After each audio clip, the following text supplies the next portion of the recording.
నమస్కారం పిల్లలు. ఈరోజు మనము 9వ తరగతిలోని వాస్తవ సంఖ్యలు అనేటటువంటి అధ్యాయంలోని విషయాలను చర్చించుకుందాము. వాస్తవ సంఖ్యల్ని మనము ఇంగ్లీష్లో రియల్ నెంబర్స్ అని కూడా అనొచ్చు. కాబట్టి ఈ సంఖ్యలను చర్చించుకునే కన్నా ముందు, వాస్తవ సంఖ్యల కన్నా ముందు మనము దానికన్నా కింది తరగతిలో నేర్చుకున్నటువంటి వివిధ రకాల సమూహాల గురించి చర్చించుకుంటాం. అందులో మొదటిది సహజ సంఖ్యలు. వీటిని మనం ఏమంటామంటే ఇంగ్లీష్ లో నేచురల్ నెంబర్స్ అంటాము. నేచురల్ నెంబర్స్ లో మొదటి అక్షరం ఎన్ వస్తుంది కాబట్టి మనము ఈ సహజ సంఖ్యల్ని ఎన్ అనే అక్షరం చేత సూచిస్తూ ఉంటాం. మరి సహజ సంఖ్యలు అంటే ఏంటంటే ఎన్ ఈజ్ ఈక్వల్ టు మనం ఏం రాయొచ్చు, మనం మొదటగా నేర్చుకున్న అంకెలు, లెక్క పెట్టడానికి ఉపయోగించే అంకెలు, వాటిని మనం సహజంగా ఏర్పడే సంఖ్యలు అంటాం. కాబట్టి వాటిని 1, 2, 3 డాష్ డాష్ డాష్ ఇలాంటి సంఖ్యలన్నిటి మనం ఏమంటామంటే సహజ సంఖ్యలు అంటాం. ఎందుకు అంటే ఇవి సహజంగా మనకు ఏదన్నా వివిధ సందర్భాల్లో లెక్క పెట్టేటప్పుడు ఉపయోగిస్తాం కాబట్టి వీటిని కౌంటింగ్ నెంబర్స్ కూడా అని అనొచ్చు.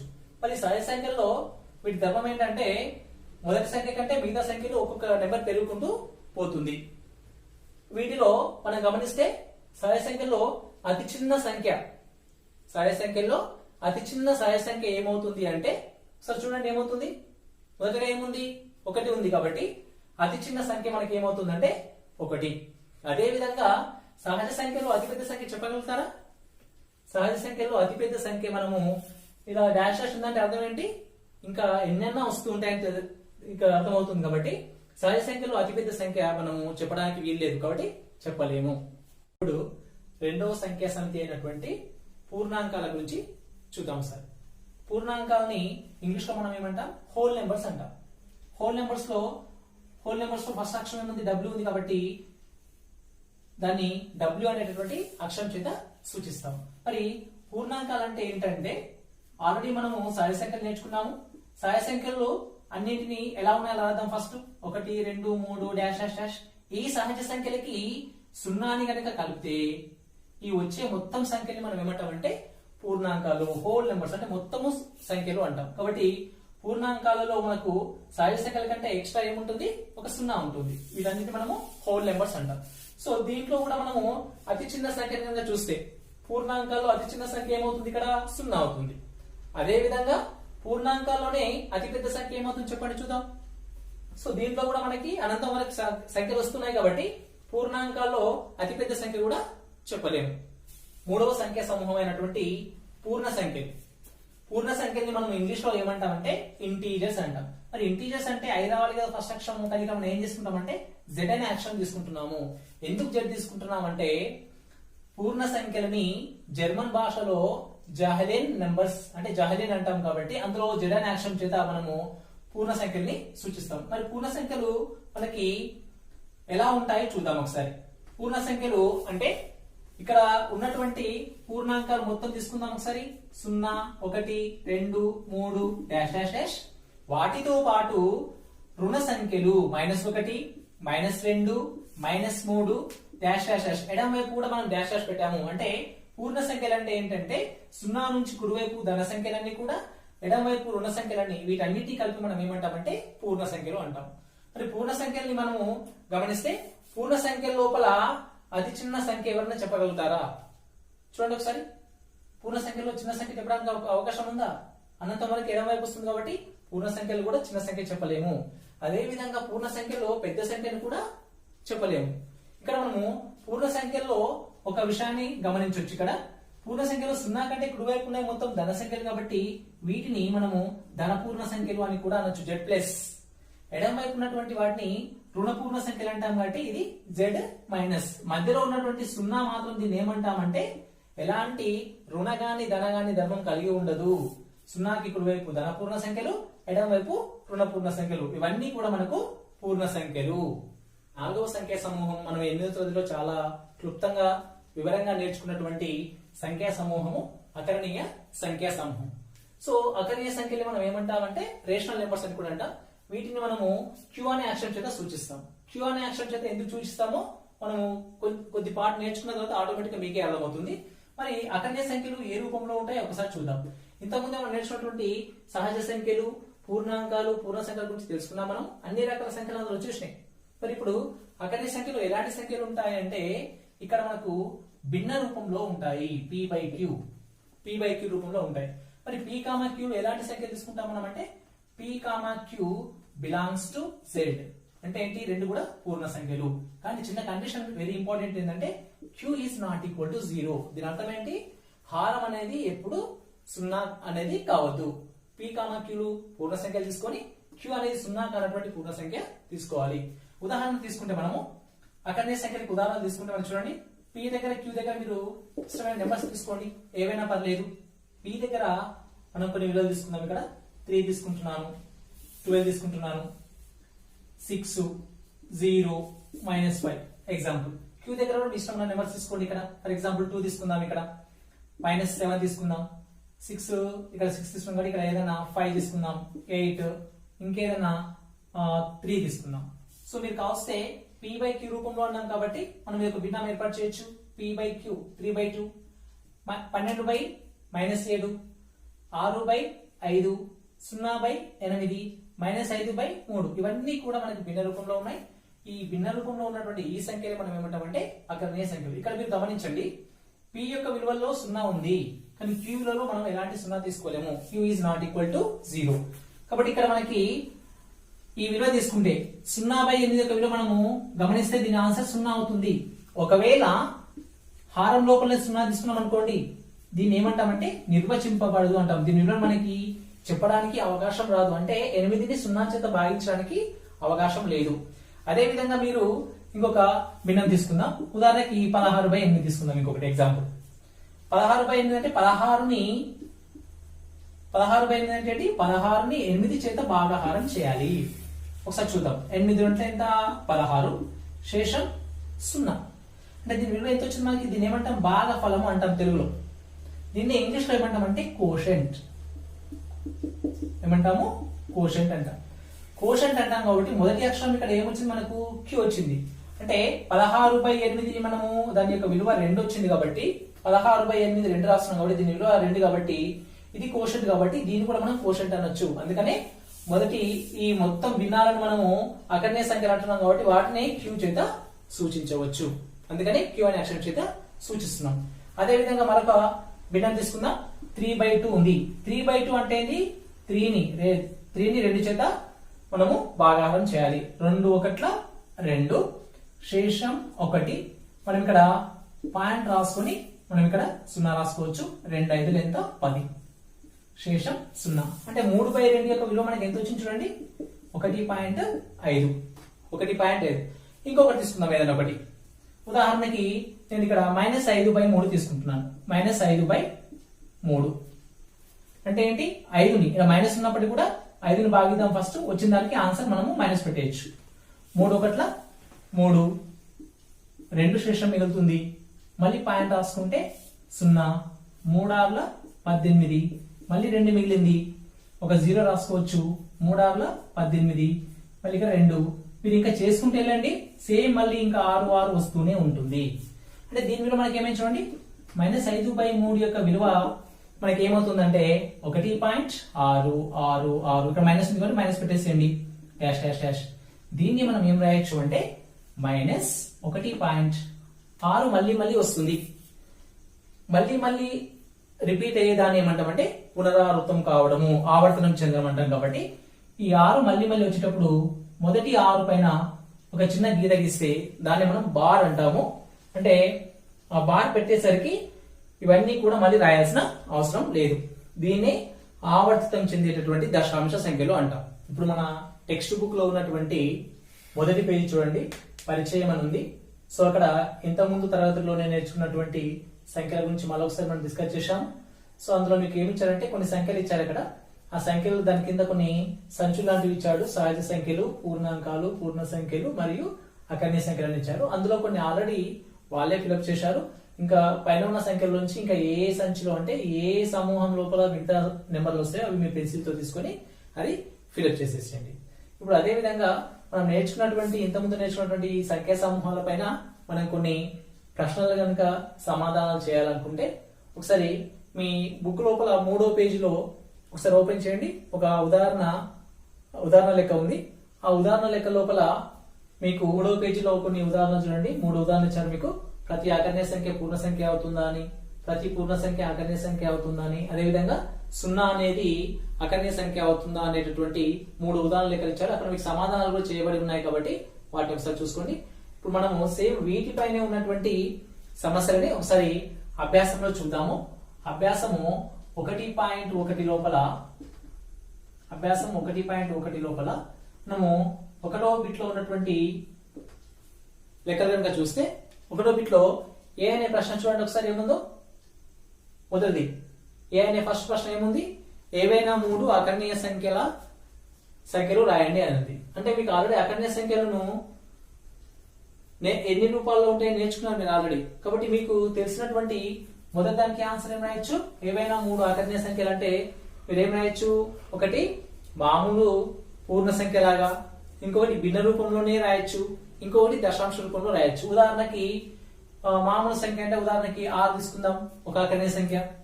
ఇంకా రెండవది ఏం తీసుకోవచ్చు, 7/5 అని తీసుకోవచ్చు భిన్న రూపంలో ఒకటి. ఇంకొకటి దశాంశ రూపంలో కూడా తీసుకోవచ్చు మనం, 9.74 అని తీసుకోవచ్చు. సో ఇవి అకర్ణీయ సంఖ్యలకు 3 రకాలైనటువంటి ఉదాహరణలు. అదేవిధంగా బి అనే ప్రశ్న చూసుకోండి ఏముందో, అకర్ణీయ సంఖ్యను మీ సొంత మాటల్లో చెప్పండి అని ఉంది. మీ సొంత మాటలు అంటే మనం ఆల్రెడీ అకర్ణీయ సంఖ్య ఏ రూపంలో ఉంటుందో చెప్పాం, p/q రూపంలో ఉంటుందని చెప్పాం. దాన్ని మీ సొంత మాటలు అంటే ఇప్పుడు ఇక్కడే మనం రాశాము ఎలా ఉండొచ్చు, భిన్న రూపంలో ఉండొచ్చు అని, దశాంశ రూపంలో ఉండొచ్చు అని. సో అది మీ సొంత మాటల్లో ఎలా అనిపిస్తే అది మీరు రాసుకోవచ్చు. ఇక రెండవ బిట్ కనుక వస్తే ఇది ఏ, ఇక రెండవది కనుక వస్తే రెండవ బిట్ లోపల బి ఆన్సర్ మీరు రాసి ఉంటారు. సో అదేవిధంగా రెండో బిట్ లో ఏముందంటే ఈ కింది వాక్యాలకు ఒక్కొక్క ఉదాహరణ ఇవ్వండి అని ఇచ్చారు. దాంట్లో కూడా కొన్ని ప్రశ్నలు మీకు ఇవ్వబడ్డాయి. అందులో 1వ ప్రశ్న ఏముంది చూడండి ఒకసారి. ఫస్ట్ ప్రశ్న ఏముంది, అకర్ణీయ సంఖ్య అయి పూర్ణ సంఖ్య కానటువంటి సంఖ్య ఏది? అకర్ణీయ సంఖ్య అయి పూర్ణ సంఖ్య కానటువంటి సంఖ్య అంటే మీరు ఏం చేస్తారు చూడండి, మనం తీసుకున్నటువంటి సంఖ్యా సమితులలో అకర్ణీయ సంఖ్య కావాలట, పూర్ణ సంఖ్య కావద్దంట. అంటే అకర్ణీయ సంఖ్య ఏదైనా ఒకటి తీసుకోండి, ఉదాహరణకి 7/4 తీసుకుందాం. ఇది మరి పూర్ణ సంఖ్య అవుతుందా? పూర్ణ సంఖ్య కావాలంటే భిన్నం కావద్దు, కాబట్టి ఇది అకర్ణీయ సంఖ్య పూర్ణ సంఖ్య కాకపోవడానికి ఒక ఉదాహరణ. అదే విధంగా రెండో ప్రశ్న మీరు గమనించండి. రెండో ప్రశ్న ఏమి ఇవ్వబడింది, పూర్ణ సంఖ్య పూర్ణాంకమయ్యి సహజ సంఖ్య కానటువంటిది. పూర్ణ సంఖ్య కావాలంటే గానీ సహజ సంఖ్య కావద్దంట. పూర్ణ సంఖ్య కావాలంటే మీరు మళ్ళొకసారి వాటిని సంఖ్యా సమితి తీసుకుంటే ఎన్ను, ఇదేంటి W.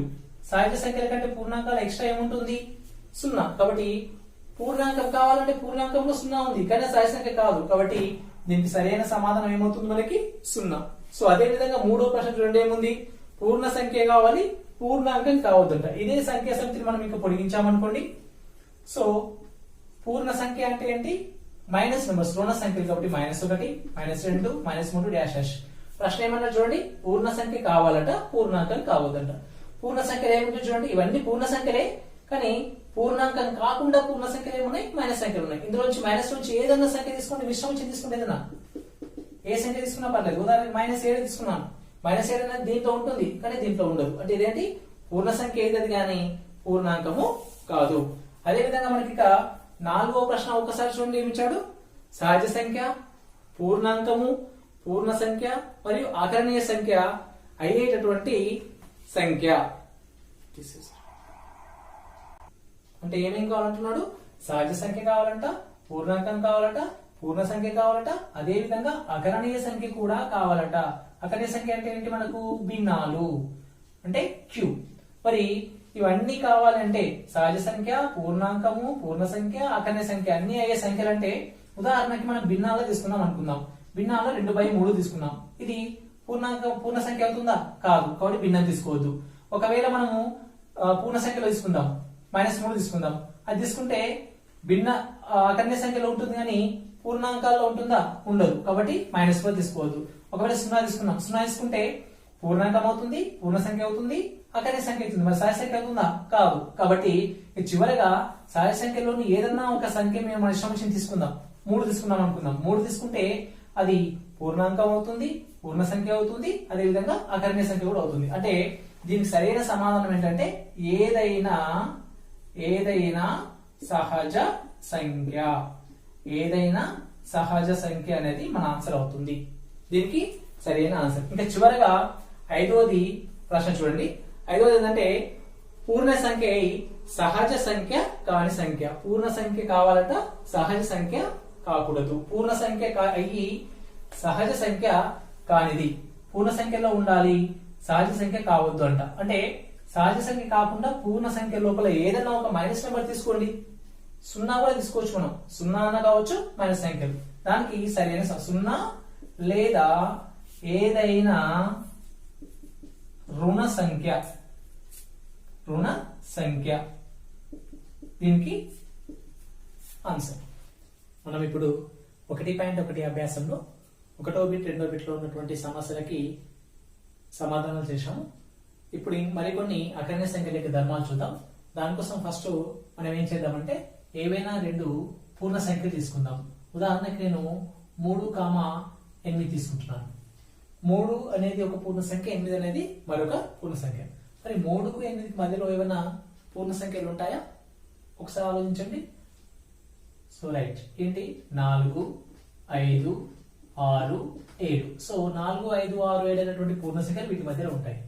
అలా కాకుండా నేను ఒకవేళ 2,3 తీసుకుంటున్నాను. 2, 3ల మధ్యలో ఏమైనా పూర్ణ సంఖ్యలు ఉంటాయా? 2 తర్వాత నెక్స్ట్ పూర్ణ సంఖ్య 3 కదా. కాబట్టి దాని మధ్యలో ఎలాంటి పూర్ణ సంఖ్యలు ఉండవు. మరి నేను వీటిని పూర్ణ సంఖ్యలనే మనం ఏం తీసుకోవచ్చు, అకర్ణీయ సంఖ్యలు కూడా అనొచ్చు. 2 అనేది ఒక పూర్ణ సంఖ్య. దీన్ని మనం 2/1 రాసామనుకోండి, ఇదేమవుతుంది, అకర్ణీయ సంఖ్య అవుతుంది. అదేవిధంగా 3ను కూడా 3/1 రాసామనుకోండి, అది కూడా ఏమవుతుంది, అకర్ణీయ సంఖ్య. మరి 2 అనే సంఖ్యని 2/1 రాసాం. అదే విలువ 4 చేత గుణిస్తే 8/4 అయింది. మళ్ళీ అదే సంఖ్యని 3 చేత గుణిస్తే 24/12 అయింది. అంటే 2 అనే సంఖ్య 2/1, 8/4, 24/12 రాష్ట్రం. ఈ విలువలన్నీ కూడా దీనికే సమానము. మీరు కాస్త కొట్టేయండి. 12 1 12, 12 2 24, అంటే 2 వస్తుంది ఆన్సర్. అంటే ఇదే వచ్చేస్తుంది. అదేవిధంగా 3 కూడా మనం ఒక సంఖ్య చేత గుణకారం చేసుకుంటూ పోతే 3/1 వచ్చింది, 12/4 వచ్చింది, 36/12 కూడా వచ్చింది. ఇవన్నీ సంఖ్యలు కూడా ఇప్పుడు 3కి సమానం. వీటిని మనం ఏమంటామంటే సమాన భిన్నాలు అంటాం. ఏమంటాము, సమాన అంటే 2 యొక్క సమాన భిన్నాలు, అంటే 2/1 యొక్క సమాన భిన్నాలు. ఎన్ని వచ్చినాయి చూడండి. 2 అనే దాన్ని 2/1 మార్చుకొని దీనికి ఎన్నైనా సమాన భిన్నాలు రాయొచ్చు. అదే విధంగా 3 కూడా ఎన్నైనా సమాన భిన్నాలు రాయొచ్చు. ఏ సంఖ్య తీసుకున్నా సరే చాలా సమాన భిన్నాలు రాసుకుంటూ వెళ్ళొచ్చు. దీన్ని బట్టి మనం ఏం చెప్పొచ్చు, ప్రతి అకర్ణీయ సంఖ్యకు కూడా అనంతమైనటువంటి సమాన భిన్నాలు ఉంటాయి. ఎన్ని ఉంటాయి, అనంతం ఉంటాయి, చాలా ఉంటాయి. మనం ఒక సంఖ్య చేత గుణించి భావిస్తున్నాం అంటే సమాన భిన్నాలు వస్తూనే ఉంటాయి. అయితే మనం మన యొక్క ముఖ్యమైన లక్ష్యం ఏంటంటే 2కు 3కు మధ్య ఏమైనా అకర్ణీయ సంఖ్యలు కానీ ఏమైనా పూర్ణ సంఖ్యలు కానీ ఉన్నాయా చూద్దాం. 2నే మనం ఏం రాయొచ్చు అని చెప్పాను, 24/12 రాయొచ్చు. 2 యొక్క విలువ మరొక విలువ ఏంటి, 24/12. 3ని మరో విధంగా ఏం రాయొచ్చు, 36/12. మనం భిన్నాల గురించి మనకు కొన్ని తెలుసు. ఏవైనా భిన్నాలలో హారాలు కనుక సమానంగా ఉంటే వాటి ఏమంటే సజాతి భిన్నాలు. సజాతి ఒకే జాతికి సంబంధించినటువంటి భిన్నాలు. మరి రెండింటి యొక్క హారాలు సమానంగా ఉన్నప్పుడు లవాన్ని చూసి చిన్నదా పెద్దదా చెప్పేయచ్చు. సో 24/12 36/12 కంటే చిన్నది. మరి 24కి 36 మధ్యలో ఏమన్నా పూర్ణ సంఖ్యలు ఉన్నాయా? ఒకసారి చూడండి. 24 నుంచి 36 వరకు 25, 26, 27 కదా, 36 వరకు అంటే 35 వరకు ఉన్నాయి మీకు. కాబట్టి వీటి మధ్యలో ఉన్నటువంటి భిన్నాలు మనకి ఏమొస్తాయి మనకంటే చూడండి, 25/12, 26/12 ఇలా డాష్ డాష్ ఎంతవరకు వస్తాయి, 35/12 వరకు వస్తాయి. అంటే 24/12 అంటే ఒక విధంగా దాని విలువ ఎంత, 2. 36/12 అంటే ఎంత, 3. వీటి మధ్యలోనే మనకి ఇన్ని నెంబర్లు వస్తున్నాయి. ఏంటివి, అకర్ణీయ సంఖ్యలు. అంటే 2కు 3కు మధ్యలో చాలా అకర్ణీయ సంఖ్యలు వచ్చినాయి. ఇంకా మీరు సమాన భిన్నాలు పెంచుకుంటూ పోయారు అనుకోండి, ఇంకా చాలా వస్తాయి. దీన్ని బట్టి మనం ఏం చెప్పొచ్చు అంటే ఏవైనా 2 అకర్ణీయ సంఖ్యలు తీసుకుంటే, ఏ 2 అకర్ణీయ సంఖ్యలు తీసుకున్నా ఇవి పక్క పక్కన ఉండని, చాలా దూరంగానే ఉండని, ఏ 2 అకర్ణీయ సంఖ్యలు తీసుకున్నా సరే వాటి మధ్యన మనము చాలా అకర్ణీయ సంఖ్యలు రాయొచ్చు. 2 విషయాలు చాలా జాగ్రత్తగా గుర్తుపెట్టుకోండి. ఒకటేమో ప్రతి అకర్ణీయ సంఖ్యకి అనంతమైన సమాన భిన్నాలు ఉంటాయి. అదేవిధంగా ఏవైనా 2 అకర్ణీయ సంఖ్యలు తీసుకుంటే వాటి మధ్య అనంతమైన అకర్ణీయ సంఖ్యలు మనము రాయవచ్చు. రెండవ పద్ధతి ఏంటంటే సగటు పద్ధతి. సగటు పద్ధతి, దీన్ని సరాసరి పద్ధతి కూడా అనొచ్చు. అంటే ఈ పద్ధతిలో ఏం చేస్తామంటే ఏవైనా రెండు అకర్ణీయ సంఖ్యలు ఇచ్చినప్పుడు, ఉదాహరణకి 3,4 ఇచ్చారనుకుందాం. 3,4 మధ్యలో 2 గాని 3 గాని అకర్ణీయ సంఖ్యలు కనుక్కోండి అంటే సగటు పద్ధతిలో ఏం చేస్తామంటే ఫస్ట్ ఆ రెండింటిని, ఈ రెండింటి మధ్యలో ఉన్నటువంటి అకర్ణీయ సంఖ్యలు అంటే ఆ రెండింటిని ఫస్ట్ ప్లేస్ చేయండి. 3 + 4/2 సగటు అంటే వాటిని సగం చేయడం. ఏమవుతుంది మనకి 7/2. మీరు సంఖ్యారేఖ పైన కనుక గమనిస్తే ఒకసారి అబ్జర్వ్ చేయండి. ఇక్కడ 3 ఉందనుకుందాం, ఇక్కడ 4 ఉందనుకుందాం. సో 3కి 4 మధ్యలో మనకు ఏమొచ్చింది 7/2 వచ్చేసింది. 7/2. మళ్ళీ ఒకవేళ 3, 4 మధ్యలోనే 3 సంఖ్యలు కనుక్కోండి అంటే ఒకటి వచ్చింది అనుకుందాం. ఇంకా 2 కావాలంటే 3కి 7/2 కూడా కనుక్కోవచ్చు, 7/2కి 4 కూడా ఒకటి కనుక్కోవచ్చు. అప్పుడు ఏం చేయాలి, ఈ రెండింటిని ప్లేస్ చేయాలి, మళ్ళీ /2 చేయాలి. అదేవిధంగా దీని మధ్య కనుక్కోవాలనుకుంటే సో ఇక్కడ ఒకటి వచ్చేసింది, ఇక్కడ ఒకటి వచ్చేస్తుంది. 7/2ని 4ని మళ్ళీ ప్లేస్ చేసి మళ్ళీ 2 చేత భాగారం చేస్తే మనకి దీని మధ్యలో కూడా ఇంకొక అకర్ణీయ సంఖ్య వస్తుంది. ఇది సగటు పద్ధతి అంటాం. సో ఇప్పుడు మనము అకర్ణీయ సంఖ్యలు మధ్యలో కనుక్కోవడానికి ఒకటేమో సమాన భిన్నాల పద్ధతి, మరొకటి సగటు పద్ధతిని ఉపయోగించవచ్చు. అకర్ణీయ సంఖ్యలని సంఖ్యారేఖ పైన ఏ విధంగా గుర్తిస్తాము? సంఖ్యారేఖ పైన గుర్తించుట. సంఖ్యారేఖ అన్నప్పుడే మనకు ఏం గుర్తొస్తుంది చూడండి, ఒక రేఖ, దానిపైన పూర్ణ సంఖ్యలు, మధ్యలో 0 తీసుకుంటాము, కుడివైపు ఏమో ధన సంఖ్యలు అంటే 1, 2, 3, 4 డాషెస్ వస్తుంటాయి. ఎడమవైపు ఏమో రుణ సంఖ్యలు, సమాన దూరంలో మనము పూర్ణ సంఖ్యలని సంఖ్యారేఖ పైన, ఒక రేఖ పైన గుర్తిస్తే దాన్ని మనం సంఖ్యారేఖ అంటాం. ఇవి పూర్ణ సంఖ్యలు గుర్తించాం. ఈ పూర్ణ సంఖ్యలని మనము అకర్ణీయ సంఖ్యలాగా తీసుకోవచ్చు. కాబట్టి ప్రతి అకర్ణీయ సంఖ్యల మధ్యలో ఇప్పుడే మనం డిస్కస్ చేసాం ఏంటి, అనంతమైన అకర్ణీయ సంఖ్యలు ఉంటాయి. మరి ఇదే సంఖ్యారేఖ పైన అకర్ణీయ సంఖ్యలు ఈ విధంగా గుర్తించాలి. ఉదాహరణకి 3/4 3/7 ఉంది అనుకుందాం. 3/7 3/7 సంఖ్యారేఖ పైన గుర్తించండి. మరి ఇది ఎక్కడ ఉంటుంది సంఖ్యారేఖ పైన? సో మనకు డౌట్ వస్తుంది, 3కు 7కు మధ్యలో ఉంటుందా, ఎక్కడ ఉంటుందా డౌట్ వస్తుంది. ఫస్ట్ ఒక అకర్ణీయ సంఖ్యను సంఖ్యారేఖ పైన గుర్తించాలంటే ఒక 2 విషయాలు మనం గుర్తుపెట్టుకోవాలి. ఒకటి ఏంటంటే భిన్నాలలో మనకి 2 రకాల భిన్నాలు ఉంటాయి, క్రమ భిన్నాలు, ఇంకొకటి అపక్రమ భిన్నాలు. అపక్రమ భిన్నాలు. ఒకవేళ మీకు ఇచ్చింది క్రమ భిన్నమైతే ఆ క్రమ భిన్నాల కోసం మనం ఏం చేయాలంటే మొదటగా ఒక సంఖ్యారేఖ గీసుకొని 0 నుండి 1 వరకు తీసుకోవాలి. ఒకవేళ మీకు ప్లస్ నెంబర్ ఉంటే, ధన అకర్ణీయ సంఖ్య ఉంటే 0కి కుడివైపు వెళ్ళాలి. అదే ఒకవేళ మీకు మైనస్ ఇచ్చారు అనుకుందాం, అంటే రుణ అకర్ణీయ సంఖ్య ఇచ్చాడు, అది కూడా క్రమభిన్నం అయ్యింది అనుకుందాం. ఇప్పుడు సంఖ్యారేఖ పైన 0 నుంచి ఎడమ వైపు రావాలి -1కి. మీకు ఏమర్థమైతే చూడండి, క్రమభిన్నాలన్నీ కూడా 0 నుండి 1 వరకన్నా, అవే రుణ సంఖ్యలు అయితే 0 నుంచి -1కి మధ్యలో ఉంటాయి. ఇది గీసుకొని మనము సమస్యను సాధిస్తాము. ఒకవేళ అపక్రమ భిన్నం అయితే ఏం చేస్తామంటే అప్పుడు ఏం చేయాలి, ఉదాహరణకి 5/3 ఉంది అనుకుందాం. 5/3 ఉన్నప్పుడు 5ని 3 చేత భాగించండి, 3 1 3, 2 మిగులుతుంది. అంటే 1 కన్నా పెద్దగా ఉంది. 5/3 యొక్క విలువ 1 కన్నా పెద్దగా ఉంది. దీని అర్థం ఏంటి అంటే సంఖ్యారేఖ పైన ఎలా తీసుకోవాలి మనం అంటే 0 నుండి 1 2కు మధ్యలో ఉంది, 1కి 2కు మధ్యలో ఉంది కాబట్టి 2 వరకు తీసుకోవాలి. మనం తీసుకొని మిగతా ప్రాసెస్ ఎట్లా చేయాలో ఇప్పుడు చెప్తాను. ఇప్పుడు క్రమ భిన్నాలు అపక్రమ భిన్నాలు కానీ ఇచ్చినప్పుడు సంఖ్యారేఖ పైన ఏ విధంగా మనం గుర్తించాలో ఒక్కసారి చూద్దాం. దానికోసం మనము మీ బుక్ లో కూడా పేజీ నెంబర్ 3లో ఇవి చేయండి లోపల మనకి 1వ లెక్క చూడండి, -3/4 సంఖ్యారేఖపై సూచించండి. దానిపైన ఉదాహరణ లెక్క కూడా 5/3 మరియు -5/3లను సంఖ్యారేఖపై సూచించండి. ఆ 2 లెక్కలు మీరు ఒకసారి అబ్జర్వ్ చేస్తే మనకు ఎంత ఈజీగా అర్థమవుతుంది. ఇక్కడ -3/4ని సంఖ్యారేఖ పైన సూచించమని చెప్పాడు.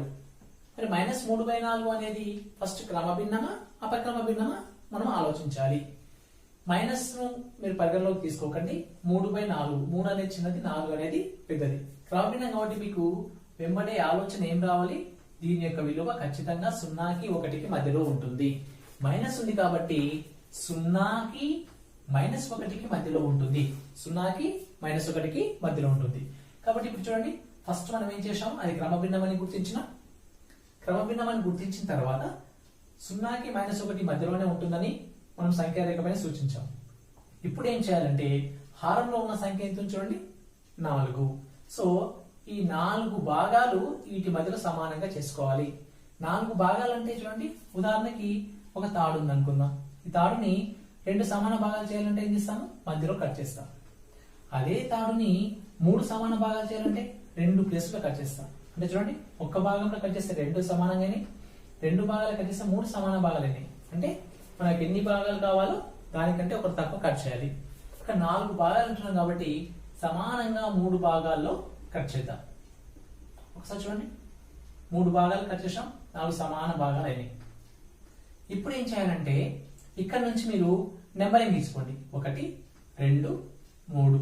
కానీ ఎడమ వైపు వస్తున్నాం మైనస్ కాబట్టి -1 -2 -3. వీటి కింద హారంలో ఏ నెంబర్ ఉందో అంతే నెంబర్ వేసుకోండి. -1/4 2/4 3/4. మీకు కావలసినటువంటి సంఖ్య చూడండి, -3/4 ఎక్కడ ఉందో దాన్ని రౌండ్ అప్ చేసుకోండి. అది మీకు కావాల్సినటువంటి విలువ. సో ఇది క్రమభిన్నం ఇచ్చినప్పుడు. అపక్రమ భిన్నం ఇచ్చినప్పుడు ఏం చేయాలి, సేమ్ ఇదే విధంగా మీకు పైన ఉదాహరణ చూడండి ఒకసారి. ఏమి ఇచ్చాడు, 5/3 -5/3 2 ఇచ్చాడు. 2 ఇచ్చినా మనకి ఏం ప్రాబ్లం లేదు. 5/3 అంటే ఏంది, పైన పెద్దగా ఉంది కాబట్టి అపక్రమ భిన్నం. 5ని 3 చేత భాగాహారం చేయండి. 3 1 3, 2 మిగులుతుంది కానీ 1 కన్నా పెద్దది. ఇక్కడ భాగఫలం ఎంత వచ్చిందో దానికి ఇంకొక నెంబర్కి మధ్యలో ఇది ఉంటుంది అని అర్థం. అంటే ఇప్పుడు మీరు సంఖ్యారేఖ ఎలా తీసుకుంటారు, మీరు ఆల్రెడీ మీకు ఉదాహరణలో వివరించబడింది. మధ్యలో 0 తీసుకోండి, ప్లస్ ఉంది మైనస్ ఉంది కాబట్టి 0 నుంచి కుడివైపు తీసుకోవాలి, 0 నుంచి ఎడమవైపు కూడా తీసుకోవాలి. 1 2, ఎడమవైపు కూడా -1 -2. హారంలో ఎంత నెంబర్ చూడండి, 3 కాబట్టి దీన్ని సమానంగా 3 భాగాలు చేయాలి, దీన్ని కూడా సమానంగా 3 భాగాలు చేయాలి, దీన్ని సమానంగా 3 భాగాలు చేయాలి, దీన్ని సమానంగా 3 భాగాలు చేయాలి. మిగతా విషయం మొత్తం మీకు ఆల్రెడీ ఇక్కడ ఉంది, ఒకసారి చూసుకుంటే సరిపోతుంది. అదేవిధంగా మీకు ఇవి చేయండి. లోపల రెండవ ప్రశ్న చూడండి ఒకసారి. 0 7 10 -4 లను p/q రూపంలో రాయండి. p/q రూపం అంటే ఏం చేస్తారు, అక్కడ ఉన్న సంఖ్యలు పూర్ణ సంఖ్యలు ఏంటి, 0, 7, అన్నిటికీ by 1 రాయండి. 0/1 p/q, 7/1 మిగతా వాటి కూడా by 1 రాస్తే దానికి సమాధానం అయిపోతుంది. ఇవి చేయండి లోపలనే ఇవి చేయండి లెక్కలని మీరే చేయాలి. కానీ ఒకసారి చూడండి, మూడోది అదేం లేదు, ఒక చిన్న లాజిక్ గా ఉంది. మీరు మీ ఫ్రెండ్కి ఏదన్నా 1 నుంచి 0 నుంచి 100 వరకు మధ్యలో ఏదో ఒక సంఖ్య అనుకోమని చెప్పండి. తర్వాత మీరు వేసే ప్రతి క్వశ్చన్ కి అవును కాదని ఆన్సర్ తో ఆ సంఖ్యను మనం రాబట్టవచ్చు. ఒక లాజికల్ గా మీరు అది అలా చేస్తే సంఖ్యల పైన అవగాహన వస్తుంది, ఒకసారి సంఖ్యల బేస్ సంఖ్యల పైన. ఇప్పుడు పేజీ నెంబర్ 4లో ఉదాహరణ 3 చూడండి ఒకసారి. 3 మరియు 4 మధ్య 2 అకర్ణీయ సంఖ్యలు సగటు పద్ధతి ద్వారా కనుక్కోమని చెప్పాడు. సగటు పద్ధతి మనం డిస్కస్ చేసాం ఆల్రెడీ, అక్కడ కూడా ఆల్రెడీ చేసింది ఉంది కాబట్టి ఒకసారి చూసుకోండి. అదే విధంగా ఇవి చేయండిలో దాని కింద ఇవి చేయండిలో ఒకటో లెక్క చూడండి. 2 మరియు 3ల మధ్యన సగటు పద్ధతి ద్వారా 5 అకర్ణీయ సంఖ్యలు కనుక్కోమని చెప్పారు. దాన్ని కూడా సేమ్ పైదాన్ లాగే చేయొచ్చు, మీరు వస్తుంది, ట్రై చేయండి. దాని కింద లెక్క చూడండి ఒకసారి. -3/11 8/11 ఈ రెండింటి మధ్యలో 10 అకర్ణీయ సంఖ్యలు మనం కనుక్కోవాలి. 10 అకర్ణీయ సంఖ్యలు అంటే ఒకసారి మనం ఏం అబ్జర్వ్ చేయాలి ఇక్కడ అంటే, -3/11 8/11లో హారాలు చూడండి, 2 సేమ్ ఉన్నాయి కదా, 11 అంటే 2 సజాతి భిన్నాలే. ఈ రెండింటిలో -3కి 8కి మధ్యలో ఏమైనా నెంబర్స్ ఉన్నాయో చూసుకోండి. -3 నుంచి 8కి మధ్యలో అంటే -2 -1 0 1 డాష్ 7 వరకు ఉంటాయి. వీటన్నింటికి మధ్యలో మనం 11 వేసుకోవచ్చు. ఇలా ఎన్ని కావాలంటే 10 కావాలంటే, ఇంకా మధ్యలో చాలా ఉన్నాయి కాబట్టి 10 కంటే ఎక్కువే ఉన్నాయి. మనకు కావాల్సిన 10 సంఖ్యలు తీసుకుంటే సరిపోతుంది. ఇది మీకు ఇవి చేయండిలో 2 ప్రాబ్లమ్స్. అభ్యాసంలో 3వ ప్రశ్న 1 మరియు 2ల మధ్యలో 5 అకర్ణీయ సంఖ్యలు కనుక్కోమని చెప్పారు. సాధన 1 మరియు 2లు మనకి పూర్ణ సంఖ్యలు కాబట్టి వాటిని మనం ఫస్ట్ అకర్ణీయ సంఖ్యలాగా మార్చుకోవాలి. 1/1 2ని 2/1 రాసుకోవచ్చు. ఇప్పుడు ఏం చేయాలంటే వాటిని హారాలు ఆల్రెడీ 1 1 ఉన్నాయి. ఇక 4వ ప్రశ్న 3/5 మరియు 2/3 మధ్య 3 అకర్ణీయ సంఖ్యలు సాధన. ఇంతకుముందు లెక్కలో మనకి ఏమి ఇచ్చాడంటే నెంబర్లు ఇచ్చాడు, పూర్ణ సంఖ్యలు ఇచ్చాడు. ఇక్కడ అకర్ణీయ సంఖ్యలు భిన్నాలు ఇచ్చాడు కాబట్టి ఈ భిన్నాలను కూడా మనం ఏం మార్చుకోవాలి, సమాన భిన్నాల్లోకి మార్చుకుంటే ఈజీగా వచ్చేస్తుంది. దానికోసం ఏం చేస్తున్నాం చూడండి, 3/5 ఇచ్చాడు ఇక్కడ, నేను 3/5 అట్లా రాస్తున్నాను. ఈ రెండింటి యొక్క హారాలు సమానం చేసుకోవాలి. ఇక్కడ 5 ఉంది, ఇక్కడ 3 ఉంది. మరి 5 3కి సమానం కావాలంటే ఏం చేద్దామంటే ఈ 5ని ఇక్కడ ఉన్న 3తో గుణించుకుందాం.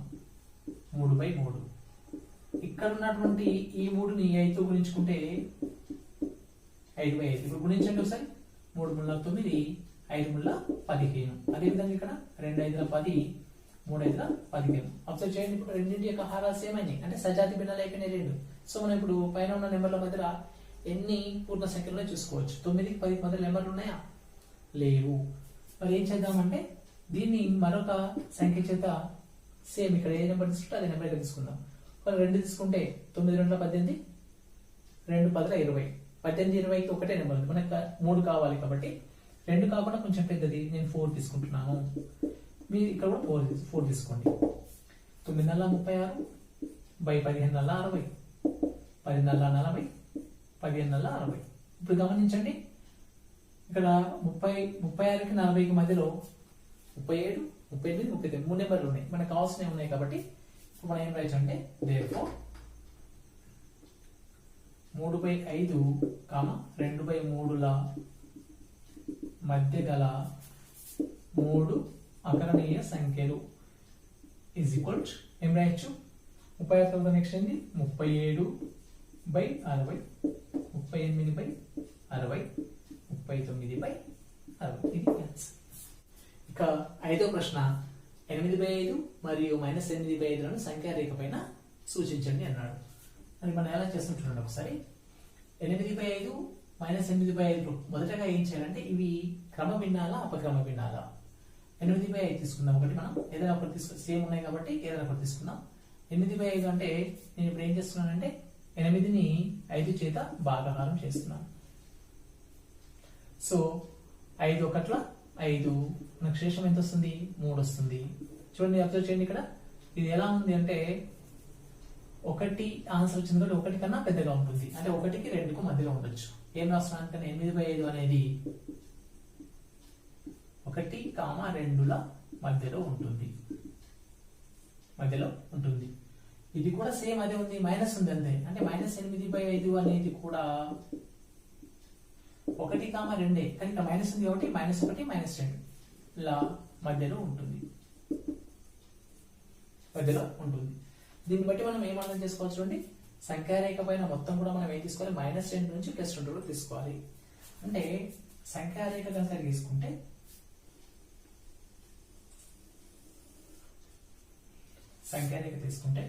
దీంట్లో ఫస్ట్ మధ్యలో 0 తీసుకోండి, 0.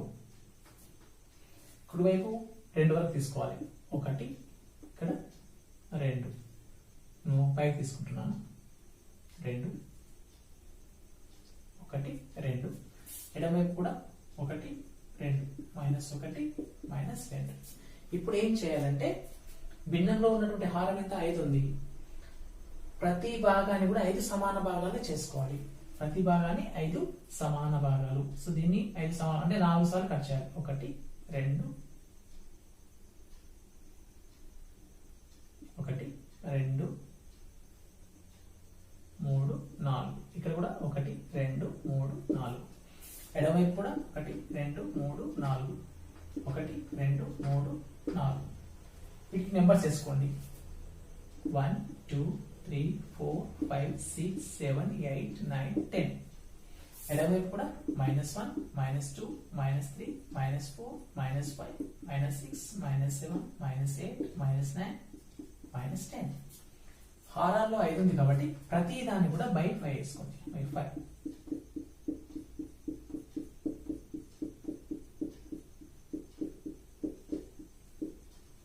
ఎడమవైపు కూడా అన్నింటికి 5. ఎందుకంటే మనం ప్రతి భాగాన్ని అయితే సమాన భాగాలు చేసాం కాబట్టి హారంలో 5 ఉంటుంది. ఇప్పుడు చూడండి, మనం తీసుకున్న ఈ నెంబర్స్ లోపల మనకు కావాల్సిన 2 నెంబర్స్ కూడా ఉంటాయి. 8/5 గమనించండి, ఇది 8/5 మైనస్ 8/5 ఎడమవైపు ఉంటుంది. ఇది మనకు కావాల్సినటువంటి ఆన్సర్. ఇక చివరగా మనం ఈ రోజు నేర్చుకున్నటువంటి అంశాలు ఒకసారి చూద్దాం. మొదటగా సంఖ్యా సమూహాలు NW, Z అండ్ Q గురించి నేర్చుకున్నాం. నెక్స్ట్ సమాన భిన్నాలు నేర్చుకున్నాం. థర్డ్ సగటు ద్వారా అకర్ణీయ సంఖ్యలను ఏ విధంగా కనుక్కుంటామో నేర్చుకున్నాం. నెక్స్ట్ లాస్ట్ వన్ సంఖ్యా రేఖ పైన అకర్ణీయ సంఖ్యలను ఏ విధంగా గుర్తించామో నేర్చుకున్నాం.